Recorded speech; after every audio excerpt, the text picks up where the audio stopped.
El camino se abre solo para nosotros, dijo el general francés, dejando caer la risa entre sus oficiales, y señaló las piedras de la calzada con la punta del sable. ¿Esto llaman fusil? Son campesinos borrachos con navajas. Los capitanes, con uniformes limpios y botas que aún olían a grasa nueva, respondieron con sonrisas.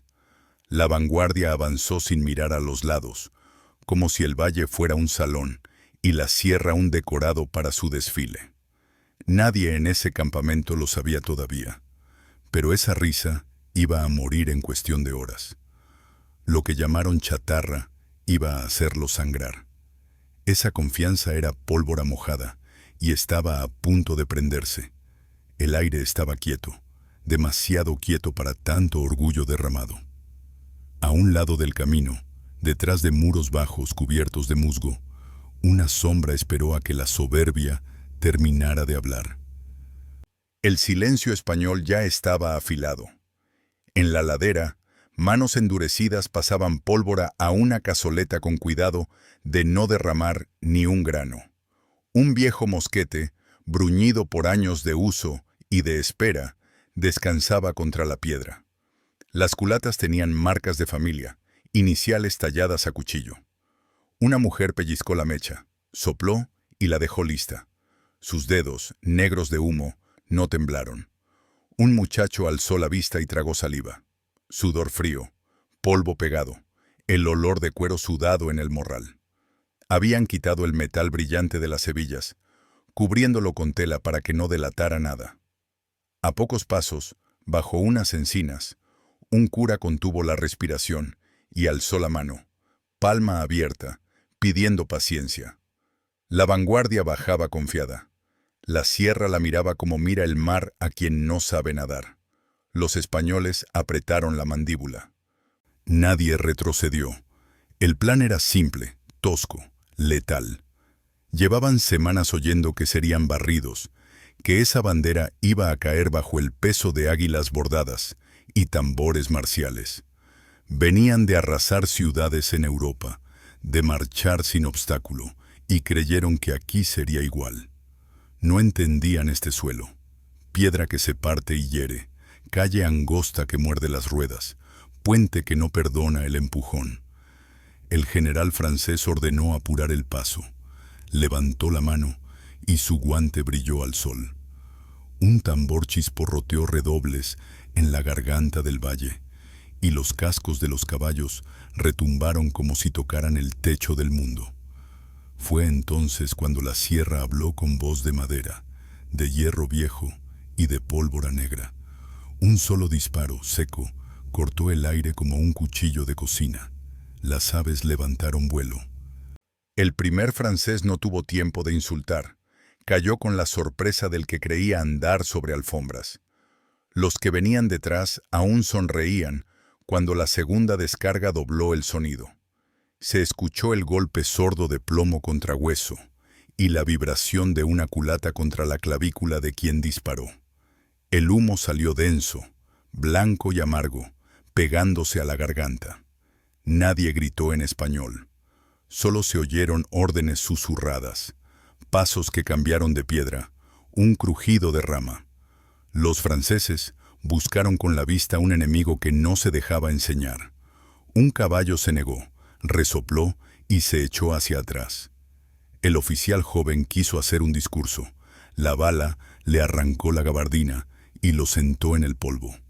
Los dedos españoles ya estaban recargando con mecánica humilde, mordiendo cartucho, escupiendo, volviendo a cebar. Lo que no tenían de uniforme lo tenían de memoria en las manos. El valle se volvió una boca que masticaba su vanidad, y no iba a parar. La callejuela del pueblo más abajo tenía madera chamuscada en las puertas. Un olor a aceite y a sopa recalentada se mezclaba con el de la pólvora. Mujeres habían cargado cubos de agua y los habían dejado en las esquinas. Muchachos mantenían piedras sueltas bajo la cal. Un anciano, sentado en la entrada de su casa, apretaba un bastón con amarres de cuero. En su regazo, un pedazo de tela con la cruz vieja. En un corral, Un chivato baló como si anunciara la tormenta. La vanguardia francesa entró creyendo ver un pueblo asustado. Vio balcones vacíos y ropa tendida que se mecía sin nadie. No entendieron la trampa hasta sentir la lluvia de tejas, clavos y botellas. Un arcabuz asomó por un agujero y escupió fuego a quemarropa. Un sargento cayó de rodillas, la mano buscando aún la espada que había presumido en el campamento. Ya no se reía. Arriba, en el recodo del camino, un mulo bloqueaba la vereda como un tronco vivo.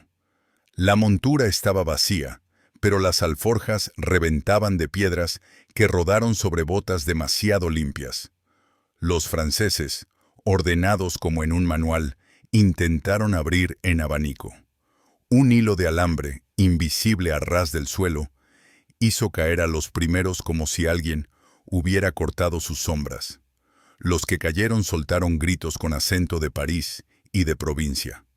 El olor de hierba aplastada subió pesado, mezclado con sangre nueva, ese hierro caliente que ensucia la lengua. Un guerrillero apareció y desapareció como si fuera parte del monte. Dejó un cuchillo clavado en una bota.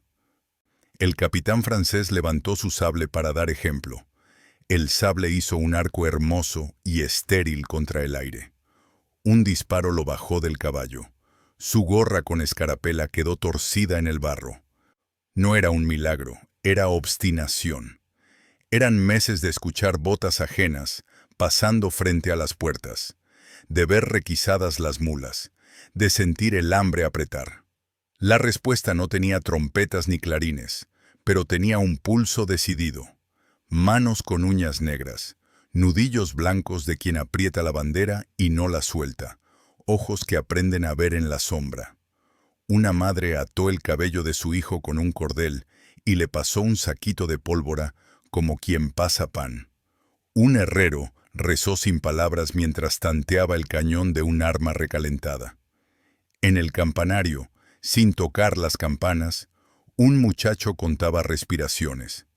Abajo, los franceses, que horas antes habían bromeado con el acento y las chaquetas raídas, empezaron a mirar a los lados con la inquietud de los que sienten una garganta cerrarse. El valle, que al amanecer era un cuadro, se volvió un túnel. Un grupo de jinetes franceses quiso romper la emboscada por el flanco. Les salieron al paso hombres que olían a establo y a humo de hogar, con lanzas hechas de mangos de herramientas y puntas de hierro arrancadas de rejas. El primer choque sonó húmedo, madera contra cuero, respiraciones cortadas. Un caballo relinchó y la espuma le chorreó del bocado. El jinete perdió el equilibrio. Una mano española le arrancó la cartuchera antes de que tocara el suelo. No hubo alarde, hubo oficio. El humo quemaba los ojos. Un soldado francés disparó a ciegas y reventó un cántaro. El agua se mezcló con polvo y con sangre, formando un barro que pegaba las suelas. Los que estaban sobre la silla comenzaron a parecer más altos y más solos. Los de pie no retrocedieron ni un paso. El peso real del arma en la mano les ancló al lugar. La vanguardia crujió. El general, que había anunciado un paseo, recibía mensajes como cuchillos en la mesa. Los pliegues de su gabán empezaron a parecerle una armadura inútil. Ordenó artillería ligera al frente. Trajeron un cañón y le buscaron sitio entre piedras que no cooperaban. La boca de bronce se alzó apenas. Los artilleros, con manos limpias de escuela, sudaron negro. Cuando encendieron la mecha, el retumbo rebotó entre paredes y rocas, pero el proyectil, engañado por la pendiente, enterró su furia en un talud. La tierra voló y las piedras descendieron como granizo sobre su propia línea. Los españoles, ya tendidos, sintieron la vibración en el pecho, pero no aflojaron. Un viejo musitó, «Que gasten», y el rictus en su cara parecía de piedra. La artillería se convirtió en ruido caro. El general masticó su gusto a cobre y empezó a sospechar que ese suelo No obedecía a su voz. En la primera esquina del pueblo, tras una puerta con madera astillada, había hombres con camisas remangadas y mujeres con morteros. Cada disparo español tenía detrás el golpe seco del pistilo, moliendo semillas de pólvora y salitre, el ritmo de una casa convertida en taller. En otra casa, un niño contaba 1, 2, 3 y levantaba los cartuchos como si fueran piezas de ajedrez. La vanguardia, adelantada y orgullosa, buscaba una calle de salida. Encontraba pasajes ciegos, ventanas ciegas y miradas sin piedad. Un sargento francés, con barba rubia, chocó el hombro con la puerta de una fragua, y ésta le devolvió un golpe que lo dejó sin aire. Cruzó sus ojos con los del herrero. No hubo insultos. Hubo un mazo que cayó. Afuera, un tambor francés intentó recomponer el paso. El tambor se atragantó con el eco de su propio golpe. Los árboles, con hojas que aún guardaban la humedad de la madrugada, sacudían gotas que parecían pequeñas metrallas en la nuca. Un guerrillero, pegado al tronco de un olivo retorcido, contó los segundos de una vida entera antes de asomar y disparar. El francés al que apuntó tenía la espalda erguida de academia y el botón bien cosido. Cuando cayó, su compañero miró el botón, como si en ese círculo de metal hubiera una explicación. No había. Solo había un país que se negaba a doblar la rodilla. El guerrillero volvió a cargar como quien prepara una herramienta, sin mística, con práctica. Humo, saliva, ceniza. Un perro ladró y cayó en seco. Del otro lado del muro, unos españoles pasaron cuchillos por una piedra, suaves, como si afilaran paciencia. Los franceses quisieron arrimarse a la pared. La pared les devolvió una lluvia de espinas y vidrio. Los cascos de los caballos franceses marcaban un ritmo que ya no sonaba triunfal, sonaba a duda. Los oficiales trataron de ordenar una línea con voces entrenadas. Esas voces se quebraron contra la curva del terreno. El sol subía y calentaba la metalurgia de todos. Hebillas, balas, culatas, pensamientos. Un capitán castellano alzó la vista y se limpió con el antebrazo el sudor que le corría a la boca. Sabía a sal y a hierro. Tocó el cañón de su mosquete, sintió la quemadura y no lo soltó. A su lado, un chico de cara aún redonda apretaba los dientes para que no le castañetearan. La bala que esperaban vino con un silbido largo. Le arrancó un mechón de pelo y se llevó el miedo con él. Los franceses, por primera vez, pidieron refuerzos a gritos. Lo hicieron con acento distinto, pero con la misma palabra: auxilio. La cuerda tensada entre dos árboles había sido puesta antes de que amaneciera. Tenía hilos de lana para que no brillara.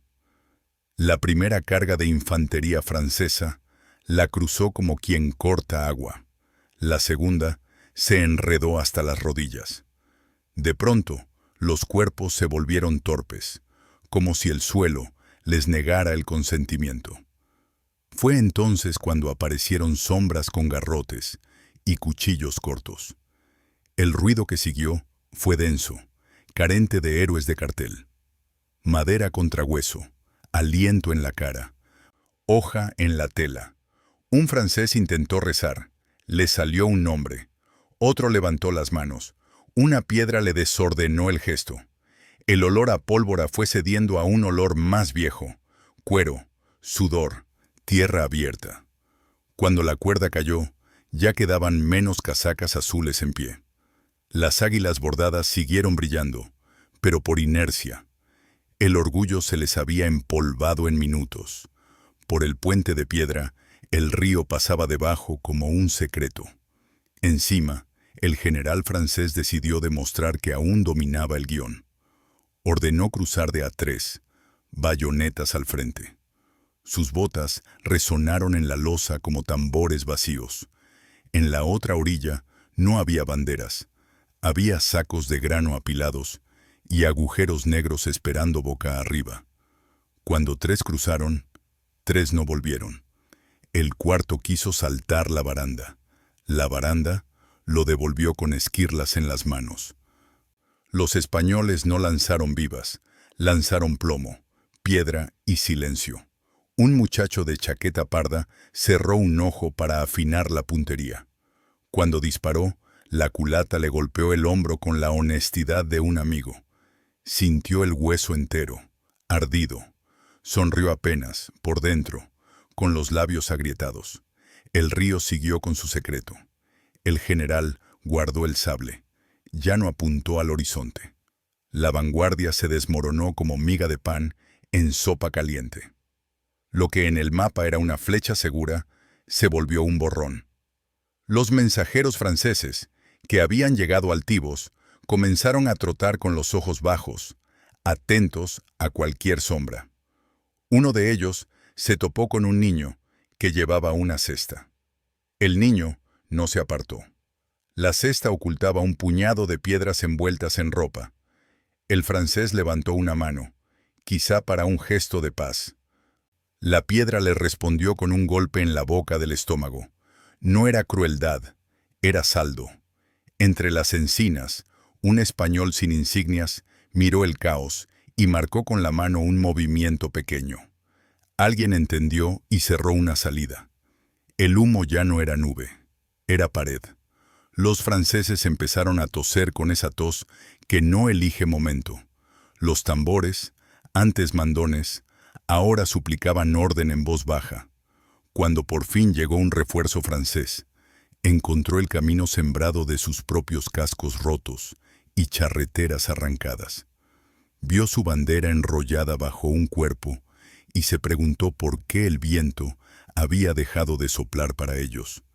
Dio la orden de cargar con esa rabia burocrática del que quiere recuperar un papel perdido. Se topó con silencio. No era ausencia, era espera. Los españoles, escondidos a simple vista, habían probado el ritmo del otro y sabían cuándo callar para que el enemigo hablara solo. El refuerzo avanzó 3 pasos y encontró el filo de la calle que estrecha, la esquina que muerde, la ventana que traga. La primera descarga le arrancó de la espalda el discurso. La segunda le vació los bolsillos de valentía prestada. Un oficial francés se abrazó al poste de una puerta con manos que, horas antes, habían acariciado mapas como amantes. En el patio de una casa, un hombre con barba de 2 días apretó contra el pecho un paño lleno de pólvora. La tela olía a humedad y a esperanza áspera. Su mujer le pasó una cantimplora. Él bebió de a sorbos cortos, dejando el agua golpear con frío las muelas, y repartió el resto entre 2 chavales. En la pared, junto a una marca de humo, descansaba una bandera doblada. Uno de los chicos la tomó un segundo, la apretó hasta blanquear los nudillos y la volvió a dejar en su sitio. No era momento de sacarla a la calle, era momento de sostenerla desde adentro. El hombre cargó de nuevo, limpió el chispero con una uña y asomó. Al ver la espalda de un francés, respiró hondo. El disparo fue medido, sin teatralidad. El cuerpo cayó, como caen las cosas cuando la gravedad no necesita permiso. Las horas se hicieron densas y cortas a la vez. El sol había dejado de ser amigo de nadie. Quemaba a todos por igual. Los franceses, ya con barro en los bigotes, empezaron a mostrar los dientes cuando respiraban. El general mandó un último intento de romper por el arroyo. Se encontraron con troncos caídos a propósito, con ramas amarradas en cruz, con el rumor del agua cantando una canción que no conocían. Un español, escondido detrás de un sauce, escuchó el crujido de las suelas enemigas y dejó caer una piedra que avisó al resto. Luego, el mundo fue otra vez proyectiles, humo y gritos cortos. Un francés se arrodilló y apoyó la frente en el cañón. Intentó rezar de nuevo. Solo juntó saliva. El arroyo lavó sangre y pólvora como lavamanos. La vanguardia, que a la mañana era puntera de orgullo, ya era eco mudo de su propio tropiezo. No faltaron gestos de miedo. Un chaval tragó lágrimas gruesas, sintió el sabor salado mezclado con ceniza y se enjugó con el dorso de la mano.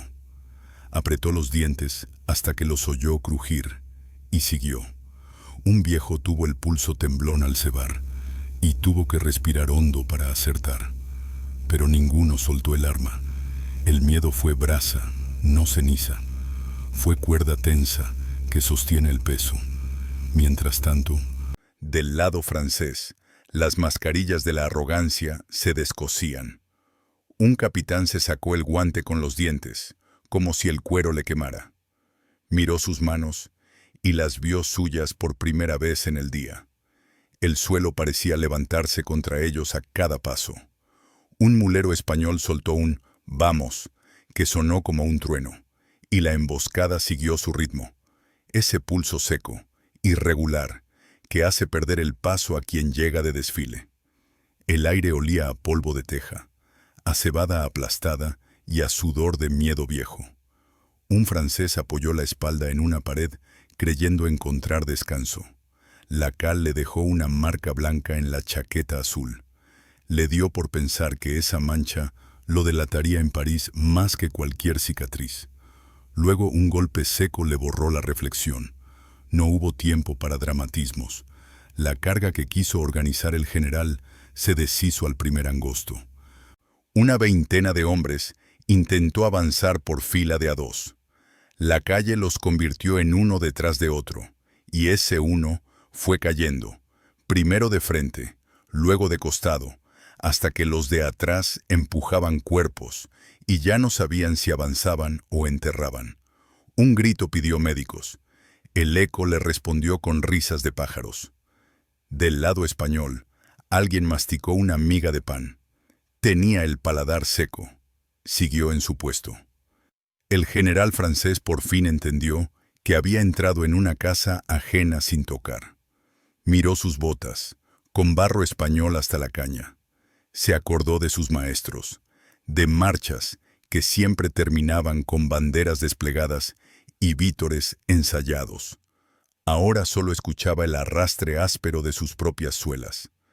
Dio la orden de retirada en voz baja, como confiesa quien no cree en su confesión.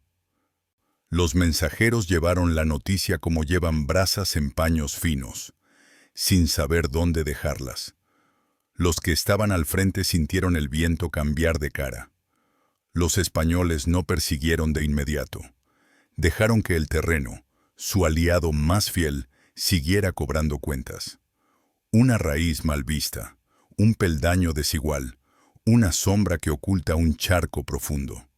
La retirada se volvió otra cadena de tropiezos. Los que se iban mirando por encima del hombro, esperando que el silencio tirara de ellos. En medio del humo, los españoles recogieron lo que servía y dejaban lo que sobraba. No había tiempo para vitorear. Había que aprovechar la pausa que siempre viene con la victoria, cuando no se presume. Un hombre revisó un fusil francés. Lo probó y asintió sin decir nada. Otro apretó el hombro de un chico que respiraba rápido y le quitó el cañón del hombro para que descansara un segundo. El cura, que había hecho de vigía y de médico sin bata, se agachó junto a un herido francés, le acomodó la cabeza y le dio agua. Después volvió a su puesto, como si no hubiera ocurrido nada que no fuera parte del día. La calle olía a pólvora, sí, pero también a caldo recalentado y a pan del día anterior. La normalidad asomó, como asoma el sol, por un agujero de nubes, tímida, terca, inevitable. No hubo desfile de victoria. Hubo inventario de lo que quedaba en pie. Un balcón con una silla rota, una maceta caída, un crucifijo torcido. Las manos contaron plomo, contaron mechas, contaron silencios. Alguien recogió un tambor francés y lo dejó a un lado, como quien aparta un juguete peligroso. Los cascos de los caballos, en el suelo, tenían barro mezclado con sangre y paja. Un perro olfateó y se fue, desinteresado. La vanguardia, que había prometido abrir camino, Se había estrellado en minutos contra una voluntad que no vestía bien, pero que sabía dónde pisaba. Los que sobrevivieron del lado francés iban con la mirada perdida, acarreando humillación como se acarrea una piedra en el bolsillo. Del lado español, los ojos no brillaban de soberbia, brillaban de alivio y de cansancio, y de un mensaje simple, antiguo como la piedra: aquí no se entra como si fuera feria. Esa mañana, los franceses habían hablado de disciplina, de pasos sincronizados, de reglamentos. España respondió con otra disciplina, la de conocer cada esquina, cada recodo, cada bache capaz de hundir una rueda, la de hacer de un muro bajo un parapeto, de un mulo una barricada, de una teja un proyectil, la de aguantar en silencio cuando el pecho pide gritar. La vanguardia entendió, con una claridad que dolía, que las medallas no paran balas y que los mapas son papel si no conocen el peso de las botas que pisarán sus líneas. En el campamento, a la distancia, todavía cuchicheaban sobre campesinos y navajas. Pronto escucharían el cuento distinto. La navaja fue lanza cuando hizo falta. El campesino fue muro cuando hizo falta. Y el muro, pared con ojos. Lo que llamaron improvisación fue precisión hecha con hambre y con rabia justa, esa que no se publicita. Pasado el primer estruendo, el eco se quedó un rato largo como invitado, que no entiende que debe irse. El humo, pesado, se encarnó en la garganta de todos. Un español carraspeó y escupió negro. Volvió a llevarse el mosquete al hombro como quien retoma la azada. Era la misma postura, otros granos. El sol caminó despacio sobre las piedras del camino, secando sangre sin preferencias. Una mujer recogió casquillos y los guardó en un delantal. Se secó la frente y se acomodó el pelo con 2 dedos. En su casa, la sopa esperaba. En su patio, un gallo miraba sin comprender la guerra. La normalidad volvería, pero con una marca, una silla rota, un tono más bajo en las voces, y ese conocimiento, ahora afilado: si vuelven, se volverán a encontrar con esto. No era desafío gritón, era promesa, de esas que no necesitan relato. El general francés, ya sin guante, miró sus manos y las reconoció viejas de repente. Se pasó los dedos por la barba incipiente como si buscara una explicación entre los pelos. No la encontró. Aceptó agua de un soldado y el agua le supo a tierra. Miró la sierra y por primera vez no vio un paisaje. Vio una boca que se había cerrado sobre su vanidad. Ordenó apuntes, informes, y que nadie hablara demasiado. Sus hombres, derrotados en minutos de verdad, no en epopeyas, recogieron lo que pudieron. Sus botas hicieron de nuevo el camino, esta vez con cuidado. Aparecieron charcos que antes no vieron, sombras que antes no asustaban. La retirada tuvo esa elegancia triste de quien ya no finge. El miedo no era pánico, era respeto obligado. Y una certeza: habían tocado una puerta con la punta del sable y la casa respondió con los cantos. Algunos prisioneros franceses, sentados en el suelo, tenían la mirada clavada en los dedos, como si de ahí saliera la explicación. Uno acariciaba su medalla con el pulgar hasta desgastarla. Del lado español, los que los vigilaban no hacían espectáculo. Uno de ellos compartió pan. No era burla, era costumbre. Se masticó con dientes cansados, sin chistes. El cura se acercó de nuevo a un herido y le humedeció los labios. Lo miró con esos ojos que han visto muertos propios y ajenos y que no diferencian el dolor. Luego se levantó, se sacudió el polvo y siguió. La calle, todavía áspera, tenía en un rincón una bandera doblada que no se había movido de su sitio. Alguien la volvió a apretar. Los nudillos se pusieron blancos. Nadie la sacó a pasear. Esto no se medía en paseos, se medía en huesos cansados y en resistir sin tercera persona. Cuando al fin, en París, alguien pregunte por qué esa vanguardia se rompió tan rápido, les contarán historias de mala suerte, de clima, de terreno. Les dirán que las cuerdas, que los muros, que las tejas. No les contarán el pulso de una casa que se pone seria, de una calle que aprende a decir no, de un río que guarda secretos. Les contarán de campesinos, de navajas, de vino. No les dirán del cuchillo que corta justo, del campesino que sabe esperar la hora, del vino que se bebe después, no antes. La explicación verdadera tiene olor. Huele a pólvora en la garganta, a cuero sudado, a pan del día anterior, a miedo que se dobla y no se rompe, y a una palabra repetida 1000 veces sin decirse, basta. La vanguardia se estrelló contra esa palabra, y esa palabra, aquí, suena a piedra. Hubo de todo en esas horas. Un niño que dejó de ser niño cuando sacó a un herido del humo. Un caballo que no quiso avanzar y salvó sin saberlo a su jinete. Una mujer que dijo el nombre de su marido con voz de receta. Un anciano que se enderezó como si el bastón se hubiera vuelto lanza. Nada de eso entraba en los partes de guerra. Pero eso fue la guerra ese día. Las botas francesas, tan seguras en plazas ajenas, patinaron en este suelo que no perdona paso mal dado. Los uniformes, tan exactos, se mancharon con el mismo barro con que se tapan agujeros en paredes viejas. A los españoles se les oscureció un poco más el hombro por la culata y se les endureció la planta del pie.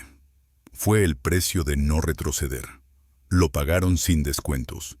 El invasor creyó que iba a cobrar y se fue debiendo. En los montes, después, se escucharon historias. No se contaban por valientes individuales, sino por rincones. El de la encina, el del puente, el de la fragua. Cada rincón tenía su pulso, su marca. Alguien pintó, con carbón, una cruz en una piedra. No era para asustar, era para recordar. Recordar que ese día las bromas se apagaron más rápido que las mechas, que la vanguardia se quedó sin vanguardia, que los mapas dejaron de ser mandamientos y se volvieron papeles mojados. Del lado francés, hubo quien se juró no volver a subestimar montes. Del lado español, hubo quien durmió por fin una siesta corta, con la boca abierta y el fusil a mano. Y hubo quien se quedó un rato sentado en el escalón de su casa, mirando la calle como se mira a un animal que ya se ha calmado, pero que puede levantarse de nuevo si hace falta. Para la tarde, el cielo había lavado algo del humo, no todo. Todavía se veía, a ras de suelo, una niebla baja que olía a hierro. Las manos seguían negras, los ojos rojos. Un chico se lavó la cara en una palangana y el agua quedó gris. Se secó con un trapo y se peinó con los dedos. No había ceremonia en el gesto, había necesidad. Uno que había peleado en otras plazas dijo en voz baja que nunca había visto romperse una vanguardia tan rápido. Otro respondió que eso pasa cuando confunden silencio con miedo.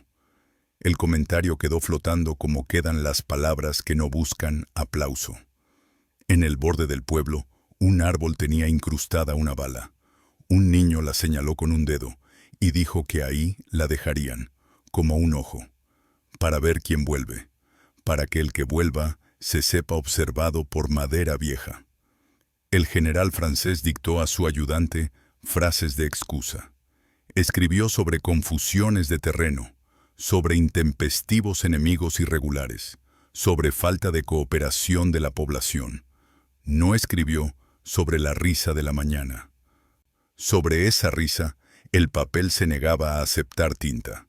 Cada vez que intentaba nombrarla, la pluma se quedaba sin sangre. En su cabeza, la frase «campesinos borrachos con navajas» se le había vuelto un eco ridículo. Miró de reojo el camino por el que había llegado, creyendo que lo habían pavimentado para su paso. Ahora le parecía una lengua de piedra que lo había mordido. Dio orden de cuidar mejor la vanguardia en lo sucesivo. Era tarde para ese día. La lección, empapada de polvo, ya se había escrito en sus botas. Y las botas no distinguen la lengua del maestro. Solo aprenden cuando duelen. Ese día dolieron. En la cocina de una casa, una olla siguió hirviendo. Dentro, el caldo no sabía de águilas ni de timbales. Sabía a hueso, a verduras cortadas toscamente, a hambre puesta en pausa. Una familia comió en silencio, matando el hambre con cuchara. Afuera, otro silencio había reemplazado al ruido del plomo. Era un silencio espeso, satisfecho y atento. Por la ventana entraba una luz que no había querido asomarse durante el estruendo. La mujer que servía la sopa miró el plato un segundo como si fuera un altar. Luego alzó la vista, y en sus ojos no había triunfo ruidoso. Había algo más sólido, el alivio de los que hacen lo que tenían que hacer y lo que sabían hacer. Del lado de la pared, el fusil seguía allí. Nadie lo guardó al fondo. Nadie olvidó que el día aún podía traer sorpresas. La sopera se vació. Las manos descansaron. Al día siguiente, los franceses contarían su versión. Dirían que una serie de circunstancias. Enumerarían. Buscarían una palabra que sonara técnica. No la encontrarían. La gente de aquí, si es que contaba algo, lo contaría nombrando olores, sonidos, sensaciones. El crujido del cuero, el sol en la nuca, la madera que astilla, la saliva con sabor a pólvora. Y el silencio, ese silencio que nunca es vacío, que está lleno de pequeñas decisiones. No necesitarían decir nombres grandes. Bastaría con recordar que la vanguardia se rompió en minutos, que los que venían a desfilar tuvieron que arrastrar botas, que la risa se les quedó pegada al paladar como pan seco. España no se arrodilló, no lo hizo ante tambores, ni ante uniformes limpios, ni ante sables levantados. Se plantó, con armas viejas, con manos negras, con ojos enrojecidos, y el invadido dejó de ser escenario para convertirse en pared. El humo en la garganta tardó días en irse. Cada carraspera recordaba al cuerpo lo ocurrido. Las culatas, con marcas nuevas, recordaban a las manos lo aprendido. Las calles, con piedras queridas, guardaban en sus huecos restos de barro de otros. No hizo falta escribirlo en crónicas con letras doradas. Las paredes hablaban en textura.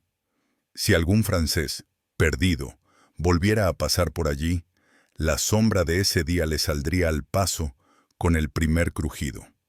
Lo notaría en el modo en que la gente apoya la espalda en los muros, en el modo en que miran antes de cruzar la calle, en el modo en que un mulo se planta ante lo desconocido. Son signos, signos de que no pasó un desfile, pasó una advertencia. Y esa advertencia no necesitó gritos, necesitó puntería, obstinación y la fe fría en que el suelo no se vende, se defiende. Si el general francés algún día dijera la verdad en un rincón sin mapas, hablaría de un sabor.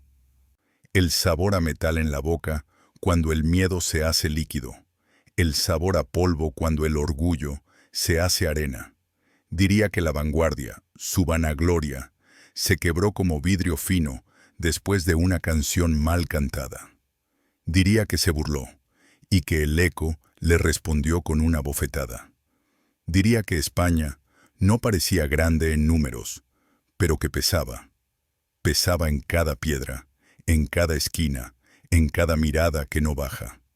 Se acordaría de unas manos negras apretando una bandera doblada, de un niño mirando balas clavadas en troncos, de un caballo obstinado que decidió no pisar.